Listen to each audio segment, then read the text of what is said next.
Como eu já falei muito, eu gostaria hoje aqui de ceder a palavra a um ilustre aqui, inclusive, que é tido como ídolo de muitos aqui da nossa esquerda. Eu estou falando do Lula. A fala do Lula, não muito tempo, mas que eu acho que vale ser restaurada e ressuscitada nesse momento. Outra coisa, a questão da CPI. Eu sou favorável à CPI, Serginho, porque a CPI é um instrumento institucional, portanto legal, para você apurar falcatruas. O Fernando Henrique Cardoso, quando não era presidente, ele dizia assim: quem não deve, não teme. Portanto, vamos instalar a CPI, porque se o presidente for inocente, ele então vai ganhar um atestado de idoneidade do Congresso Nacional. Isso ele dizia 3 anos atrás. Agora que ele é o presidente, ele adota político dando que se recebe e fala assim: CPI vai atrapalhar o Brasil, CPI vai fazer isso. CPI não atrapalha o Brasil. O impeachment do Collor melhorou a imagem do Brasil no exterior e deu uma imagem de seriedade. Então acho que a CPI, se o presidente Fernando Henrique Cardoso há um orador na tribuna. Há um orador na tribuna. Senhora presidente, a deputada pode formular uma questão de ordem. Eu peço que a minha fala seja restabelecida. Vossa Excelência está na tribuna. Vossa Excelência ocupe o tempo. Eu estou ocupando. Eu vou falar. Vossa Excelência se dirigiu a mim. Eu peço que pare o tempo do parlamentar. 1 minuto e 40 segundos. Eu não vou lhe prejudicar no seu tempo. Eu peço que o senhor use a palavra como parlamentar. Vou usar. E assim que concluir, eu concederei a questão de ordem, se for solicitado. 1 minuto e 40, senhora presidente. 1 minuto e 40. E aí eu vou falar exatamente sobre esse assunto. O impeachment do Collor melhorou a imagem do Brasil no exterior e deu uma imagem de seriedade. Então acho que a CPI, se o presidente Fernando Henrique Cardoso estiver me ouvindo, eu não sei se ele assiste um programa de jovens, mas se estiver assistindo, a CPI é uma coisa importante para o Brasil. Acho que ao invés de criar as dificuldades que o presidente está criando, era melhor criar as facilidades para que ela se instalasse e funcionasse corretamente. Aliás, Serginho, informação agora quente mesmo, é que me parece que a Comissão de Justiça da Câmara reprovou a instalação da CPI. O que é uma vergonha, e eu diria para vocês, é deplorável para o nosso país, porque o Fernando Henrique Cardoso, que poderia ser inocentado no processo, ele vai passar para uma parte da opinião pública como um presidente que ficou com medo de uma CPI. E se está com medo da CPI, é porque, quem sabe, tenha o rabo preso. Pronto, senhora presidente. Então eu uso aqui e faço as palavras do Lula as minhas palavras. Seria deplorável ver e ficar registrado na história como presidente que tem medo de uma CPMI. Presidente Lula, por que o governo está lutando contra a CPMI do 8 de janeiro? Por quê? Por quê? O que estão escondendo? Uma CPI é legal e faz bem para o Brasil. Quem falou isso foi o próprio Lula. Muito obrigado, senhora presidente. Senhores e senhoras,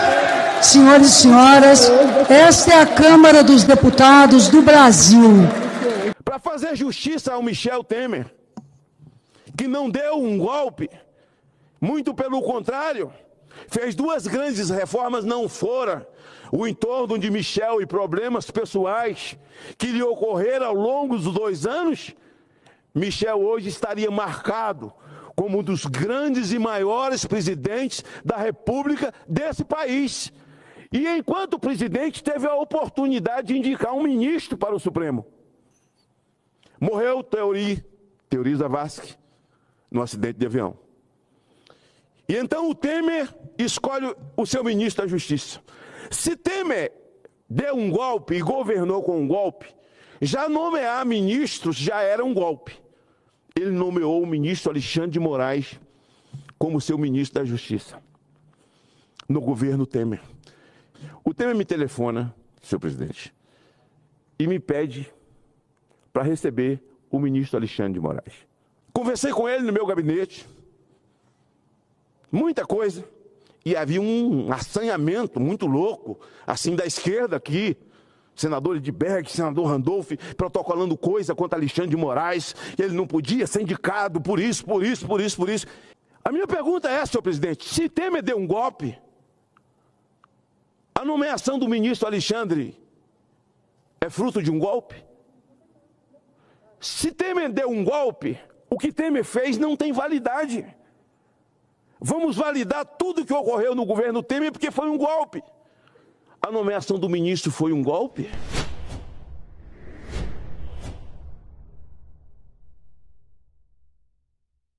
Eu gostaria de começar a minha fala hoje demonstrando um pouco de simpatia, com os meus colegas da esquerda que trabalham com tanto afinco, com tanta garra para defender o chefe do crime organizado. Eu sinto a dor de vocês. Não deve ser fácil ser um parlamentar de esquerda durante esse período onde esse governo já quebrou o recorde de escândalos em apenas 2 meses. Não deve ser fácil vir para cá todos os dias e ter que defender a retirada do 13º salário do Bolsa Família, o aumento dos impostos da gasolina, o aumento da energia, da inflação, a fuga de investimentos que está acontecendo no nosso Brasil, as invasões por grupos terroristas, inclusive o chefe de um desses grupos foi preso na semana passada, suspeita por extorsão. É isso mesmo, meus amigos, extorquindo proprietários de terra, extorquindo em troca de não invadir a terra deles. Inclusive esse cidadão foi defendido aqui por um parlamentar da esquerda. Não deve ser fácil ter que defender o chefe do crime organizado, interferir na Petrobras, bater o recorde de desmatamento no mês de fevereiro. Eu sinto por vocês, meus queridos colegas parlamentares. Não deve ser fácil defender que o campeão de rachadinha do Brasil é secretário do governo. Eu sei, deve ser muito difícil.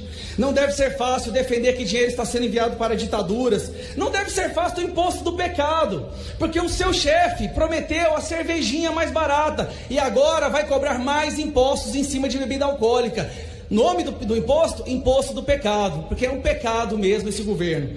Mas vamos lá, queda do nível de confiança dos consumidores e dos empresários. Não deve ser fácil a queda de 23% de abertura de empresas no mês de janeiro, nem a queda do menor nível em 17 anos da venda de automóveis. Não deve ser fácil um governo que sempre disse defender as mulheres e os homossexuais, deixar atracar nos nossos portos um navio de um país ditador que mata mulheres e homossexuais.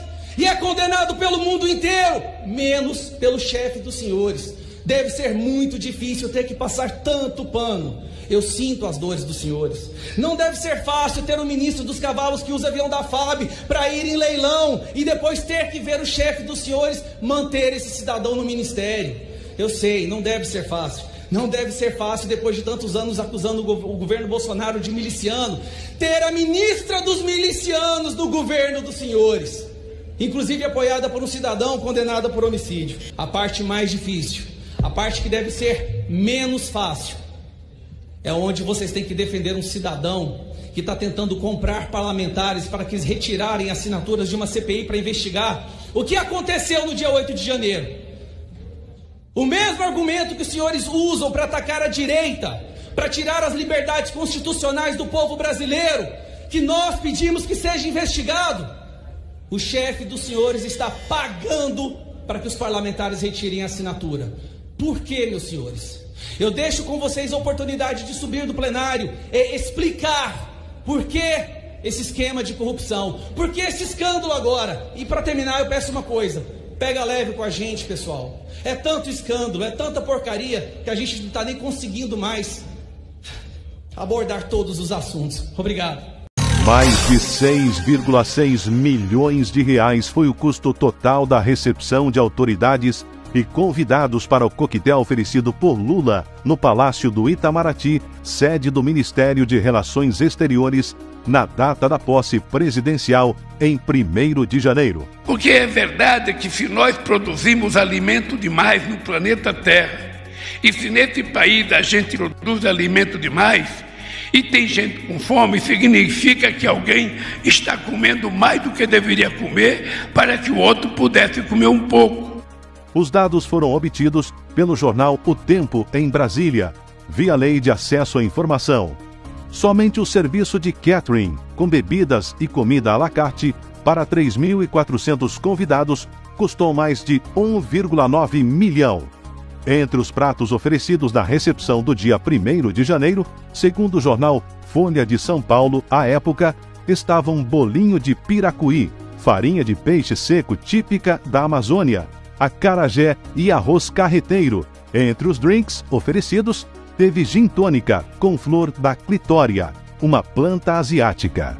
Porque é verdade que se nós produzimos alimento demais no planeta Terra, e se nesse país a gente produz alimento demais, e tem gente com fome, significa que alguém está comendo mais do que deveria comer para que o outro pudesse comer un poco. Estamos en vivo y directo desde el Palacio de Miraflores. Como podemos apreciar, a esta hora ha culminado esta reunión de trabajo entre el presidente de la República Bolivariana de Venezuela, Nicolás Maduro Moros, en el despacho número 1, con Celso Amorín, quien es el representante de Asuntos Especiales de la Presidencia de la República Federativa del Brasil, una reunión amena de trabajo, de acercamiento entre Venezuela y Brasil, destacando lo que es hoy por hoy este renacer de las fuerzas de lucha en América Latina y el Caribe, con la asunción nuevamente al poder en un tercer mandato de Lula Ignacio da Silva. Se acercan más las relaciones bilaterales entre ambos países. Una amena reunión en la cual también estaba presente la primera combatiente Cilia Flores, dando detalles de lo que es este nuevo espacio para la integración latinoamericana y caribeña. Muy bien, lo ha dicho en reiteradas oportunidades el presidente de la República Federativa del Brasil, Lula Ignacio da Silva.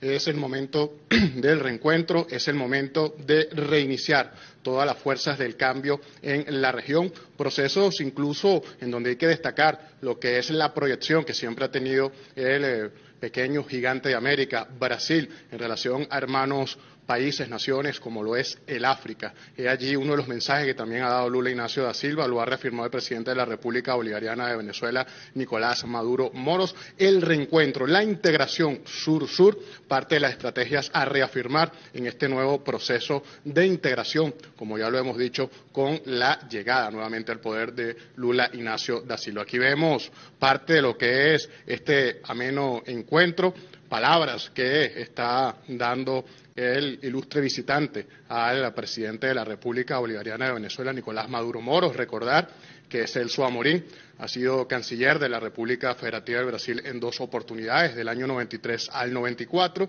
y también del año 2003 al año 2010, durante el gobierno de Lula Ignacio da Silva. También en una oportunidad, lo reafirmamos, ministro del Poder de la Defensa de la República Federativa de Brasil de 2011 a 2015 durante el gobierno de Dilma Rousseff.